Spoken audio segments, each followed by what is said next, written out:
Hello, good evening or good afternoon to all of you who have tuned in to today's episode of Real Living in Elmhurst. My name is Bill. If you're watching this episode for the first time, let me share with you a little bit of background as to why this video podcast exists for you. This actually started as a personal pet project of mine about 2 months ago.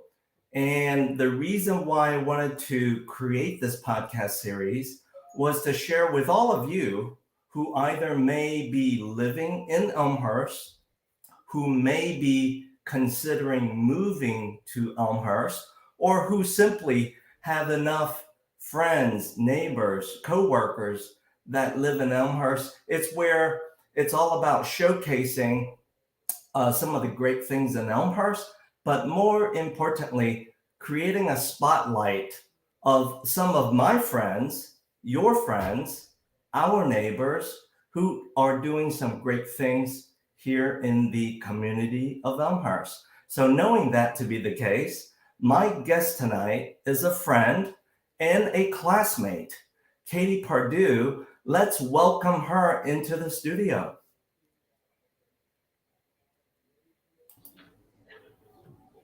Hello, Katie. Hello, thank you for having me. You're very welcome. Thank you for sharing your time with us. And as I can see already, looks like you've wrapped up a long day at work. Yes, I have. It was a long day, busy day. Our clinics are getting busier and busier. Oh wow. Oh wow. So let's move right into our conversation. For those of you who may not know Katie, she works as an audiologist at the Edward Elmhurst Hospital.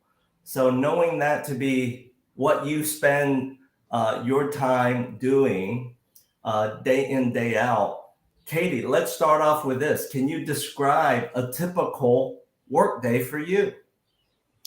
Yes, as an audiologist at Elmhurst Hospital, I work closely with the ear, nose, and throat physicians, as well as seeing my own patients on a daily basis.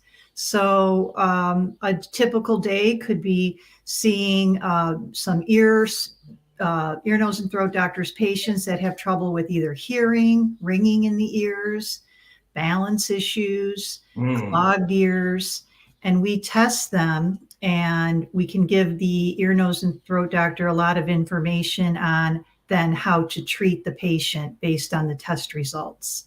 Oh, wow. So it sounds like to me, as far as your patients, the people who depend on what you provide to them as far as your care, does it span a pretty large demographics, age, and so forth? Yes, we don't see a whole lot of kids. We do have some. Okay. So I would say most of our population is between, 30 to 100. We've Oh, seen. wow. Yes. But on the occasion, we do have some school-age kids and even babies that may have not passed their hearing screening at the hospital and then have to come as an outpatient for a repeat testing. Okay. Could that be because of the external factors that may cause trauma to our hearing? They don't tend to kick in or trigger until we get into our late 20s or 30s. Could that be the reason? That's one of the many reasons, yes. Okay. Exposure to noise is one of the greatest cause of hearing loss. And Right. we don't realize how noisy our world really is. Right. Even everyday sounds. But then with people that have occupations that they work in loud noise, or they have hobbies that are very noisy and they Right. don't use hearing protection, that can also cause hearing loss. But Yeah. simply just aging can cause hearing loss as well. So we recommend hearing testing for anyone age 50 and older just to get a baseline and see where you're at.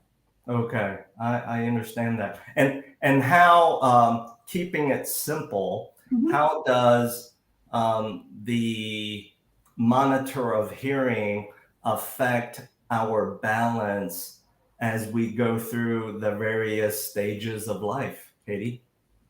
Yeah, balance can come into play simply because of the physiology. We have a nerve that is both vestibular and auditory, and they Okay. innervate the brain at the same spot.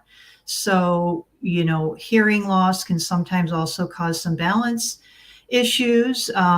There's fluid in our inner ear that can get off balance, or can be damaged. And that inner ear fluid, once that's out of place, can cause issues with our balance that need to be corrected with surgery or physical therapy, things like that to treat it, to get people back to normal if possible.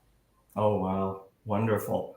Um, I'm curious, Katie, how has technology changed what you do as an audiologist, and or how has technology impacted the patient's outcome from your care?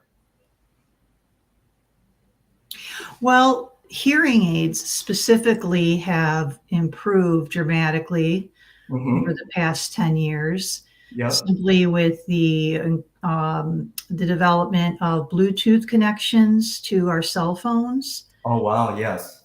And that's the number one feature people seem to like about hearing aids, Okay. is that they can simply connect them right to their cell phones and accept phone calls into the hearing aids, which allow them to hear in both ears rather than just one ear by holding up the phone to your ear. So Right. you're getting improved clarity of speech.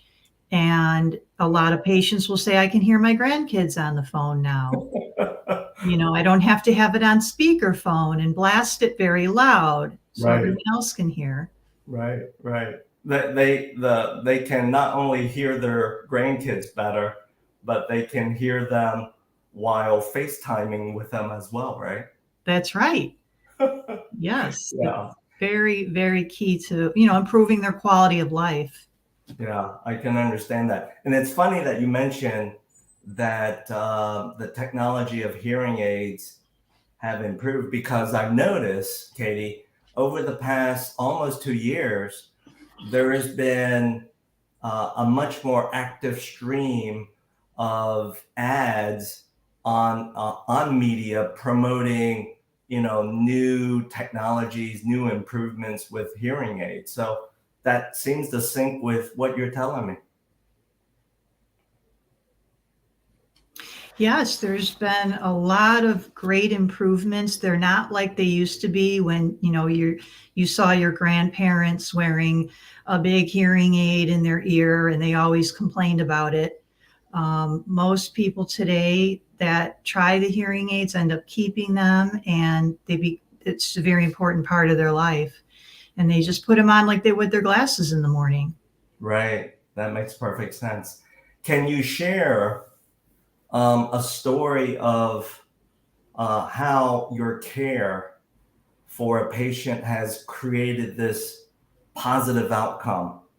And you can keep it anonymous. You don't have to name names, but can you describe what one of those stories can be for one of your patients?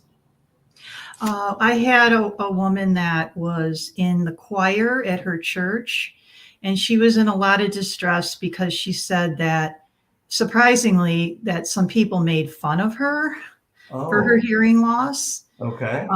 Also, she wasn't able to quite hear the notes as well as she would like, so she couldn't sing in the choir anymore. Oh, wow. But when she got her hearing aids, we programmed them so that she was able to hear the notes that she needed to hear and was able to partake in the choir, which is a big part of her life. And so Yeah. she was very pleased with the outcome. Yeah. And I'm sure I'm sure the audience that benefit from her skills of singing were also, uh, gracious and appreciative of the outcome of what she experienced from you.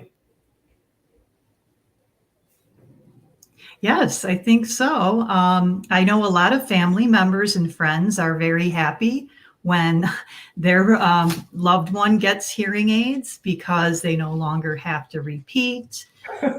They don't get frustrated. They don't have to listen to the TV blasting in the home. Right. So it affects the whole family Yeah. and your friends. Yeah. What a wonderful story that you shared with me and all of us watching tonight's episode of Real Living in Elmhurst. Let me now shift gears, and we'll wrap up with two more personal but lighter questions. And my next question is, why Elmhurst for you, Katie? Was it because you needed to be in Elmhurst to be close to work, or were there other reasons? Well, I've been here for 26 years. Wow. Okay. So it's actually before I even started work at Elmhurst. I was an audiologist for many years at Loyola Medical Okay. Center, Okay. and my husband worked in Bensonville. So we needed to find kind of a place where we could both get to work easily and the commute wouldn't be so bad. Right. I hear you. Elmhurst is perfect because we're right on many different highways. It's kind of centrally located, and we loved the downtown. Yeah. And at the time, the houses were much more affordable, so we got in at a good time. I can appreciate that comment. I haven't lived in Elmhurst as long as you and your family, but I think just like you touched upon, Katie, we moved to Elmhurst for the very same reasons. It was equidistant to enough of the things that we needed to get to, and also the easy access, both on and off, with all of the expressways and conduits that we need to navigate through to get to and from.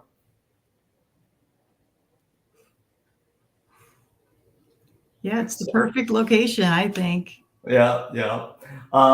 Wrapping up, last question. What is your favorite Elmhurst spot? Well, right now it happens to be Crestview Park, Okay. which is on the north side of town. And the reason I love it there is because right now it's summer and it's warm, and they have pickleball courts that are just for pickleball, no tennis. There you go. So, and they have people that are there all the time willing to get a game in. So you can find me up there in my free time. Perfect. Yes, I've known that about you as one of your hobbies and the sports that you enjoy. Do you play mixed doubles or singles? Can you elaborate? Yeah, it's doubles mostly, and we just kind of rotate in. So you'll get a group of 4, and then the people that win the game stay on the court. Okay. And the other 2 that have lost leave the court, and then the next 2 come on. And we line our paddles up in these slots at the courts, and you just kind of go down the line and rotate in, which just makes it a lot of fun because you can play a lot of different people, and everyone is very friendly and nice and willing to have fun and play a game with you.